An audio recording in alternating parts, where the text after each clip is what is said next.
ছাত্র শিবির জীবন দেওয়ার জন্য শাহাদাতের তামান্না নিয়ে এই পৃথিবীতে জন্মগ্রহণ করেছে। সুতরাং তাদেরকে শাহাদাতের ভয় দেখিয়ে লাভ নেই।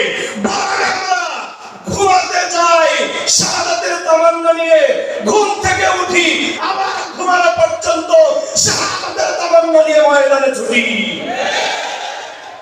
প্রিয় ভাইরা আমার, এই ছাত্র শিবির নিয়ে অনেক বেশি প্রপাগান্ডা এই জাতির একটা অংশ কিন্তু চালায় কি চালায় না? বাংলাদেশের মেধাবী শিক্ষার্থীরা প্রত্যেক বিশ্ববিদ্যালয়গুলোতে আলহামদুলিল্লাহ ছাত্র শিবিরকে বেছে নিচ্ছে, কারণ মেধাবী শিক্ষার্থীদেরকে কোনোদিন প্রপাগান্ডা দিয়ে, ভুল তথ্য দিয়ে, মিডিয়ার অপতথ্য দিয়ে কোনোদিন ভুল পথে ধাবিত করা যাবে না। প্রিয় ভাইরা আমার, এই জন্য যতই প্রপাগান্ডা চালাক না কেন আমাদেরকে বলা হয় আমরা নাকি ওয়েলফেয়ার পলিটিক্স করি। আমরা ওয়েলফেয়ার পলিটিক্স করি। আসলে পলিটিক্স তাহলে কিসের জন্য আমি সেটা জানতে চাই। তাহলে কি পলিটিক্স আমরা যেটা ওয়েলফেয়ার করতেছি এটা যদি পলিটিক্স না হয় তাহলে পলিটিক্স কি চালাচ্ছি না? তাহলে পলিটিক্স কি টেররিস্টের একটা বলতা? তাহলে পলিটিক্স কি আপনার এই চারটা বলতে ভালো কি বা?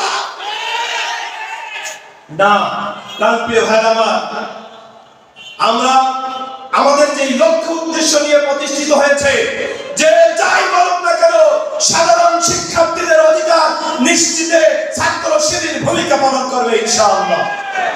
আগামী দিন ত্রয়োদশ জাতীয় সংসদ নির্বাচন, আমি এই তরুণ প্রোগ্রামে আজকে তরুণদেরকে বলতে চাই, আগামী দিনে বেছে নিতে হবে সৎ মানুষ, বেছে নিতে হবে সৎ মানুষ, দক্ষ মানুষ, জ্ঞানী মানুষ, নামাজি মানুষ, টুপিওয়ালা মানুষ, কোরআনওয়ালা মানুষ, দক্ষ মানুষ বেছে নিতে হবে। পারবেন কিনা? কারণ অনেকে অনেক উন্নয়নের ধার দেখাবে, কিন্তু যত উন্নয়ন তত তত বড় দুর্নীতি। আমরা এটা দেখেছি, দেখি নাই? যত বড় উন্নয়ন তত বেশি দুর্নীতি। এই ফ্যামিলি কার্ড, এই কার্ড, ভাতা কার্ড, ও কার্ড, ও কার্ড, এই সব কার্ড পাস হয় ঠিকই, কিন্তু জনগণের কাছে পৌঁছায় না।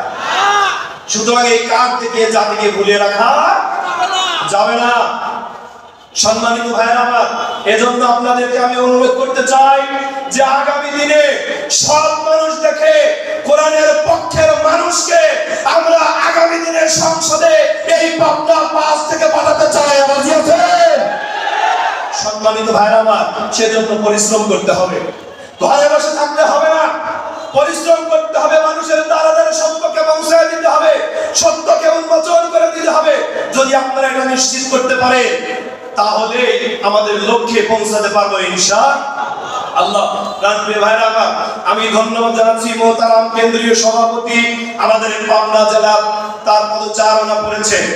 আমরা পাবনা জেলার পক্ষ থেকে মোহতারাম কেন্দ্রীয় সভাপতিকে ধন্যবাদ জানিয়ে আগামীর দিন এই পাবনা জেলার মাটি, পাবনা জেলার ভূমি ইসলামী আন্দোলনের জন্য, কোরআনের জন্য প্রত্যেকটা ইঞ্চি মাটিকে আমরা উর্বর করে ছাড়বো, শপথ নিলাম।